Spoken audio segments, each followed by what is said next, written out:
कांग्रेस नेता राहुल गांधी ने जीडीपी वृद्धि दर में गिरावट और कोरोना से हुई मौतों को लेकर केंद्र सरकार पर एक बार फिर हमला बोला है। राहुल ने सोमवार को भारत व पड़ोसी देशों में 2020 में जीडीपी वृद्धि दर और प्रति 10 लाख की आबादी पर कोरोना से मरने वालों की संख्या की तुलना करने वाला ग्राफ साझा किया। राहुल ने ट्वीट किया, देखिए कैसे अर्थव्यवस्था को पूरी तरह बर्बाद किया जाता है और तेजी से अधिकतम लोगों को संक्रमित किया जाता है।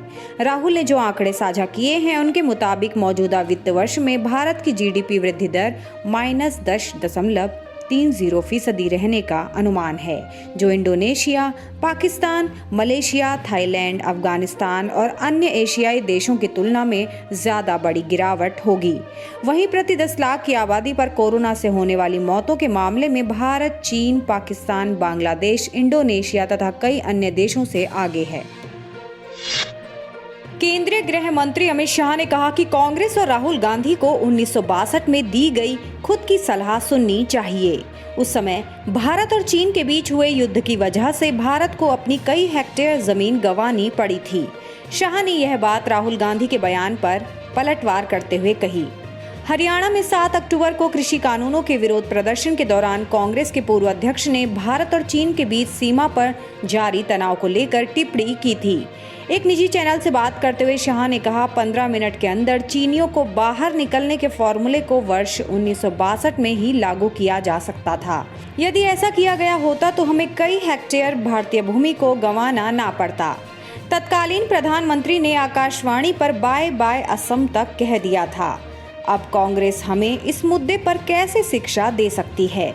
जब आपके परनाना सत्ता में थे तब हम चीनी सरकार के हाथों अपने क्षेत्र खो रहे थे।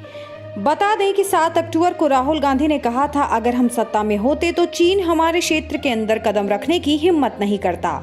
नरेंद्र मोदी कहते हैं कि भारत की जमीन पर कोई कब्जा नहीं हुआ। अगर हमारी सरकार होती तो चीन की सेना को उठाकर बाहर फेंक देती। अब वह यही देख रहे हैं कि ये काम मोदी कब करेंगे।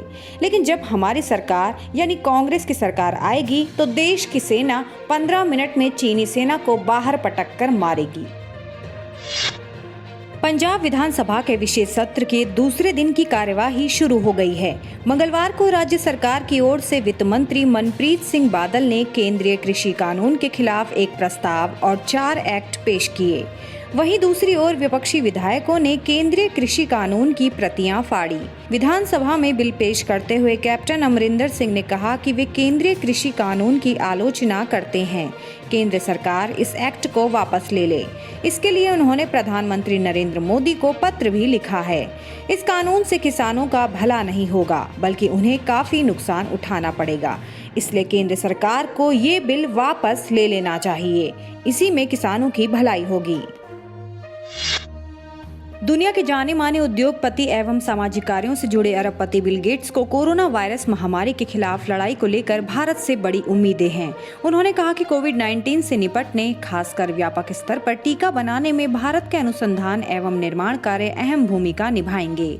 गेट्स ने यह बातें महाचुनौती वार्षिक बैठक 2020 को संबोधित करते हुए कही। यह वर्चुअल बैठक प्रधानमंत्री नरेंद्र मोदी की अगुवाई में की गई थी। इस दौरान उन्होंने कोविड-19 का टीका बनाने में आ रही दिक्कतों पर चर्चा की। अमेरिकी कारोबारी दिग्गज ने कहा कि भारत बहुत प्रेरणादायी रहा है, क्योंकि उसने पिछले 2 दशक में अपने लोगों का स्वास्थ्य सुधारने की दिशा में काफी प्रगति की है। उन्होंने कहा, और अब कोविड-19 से निपटने, खासकर बड़े स्तर पर टीका बनाने में भारत के अनुसंधान एवं निर्माण कार्य अहम भूमिका निभाएंगे।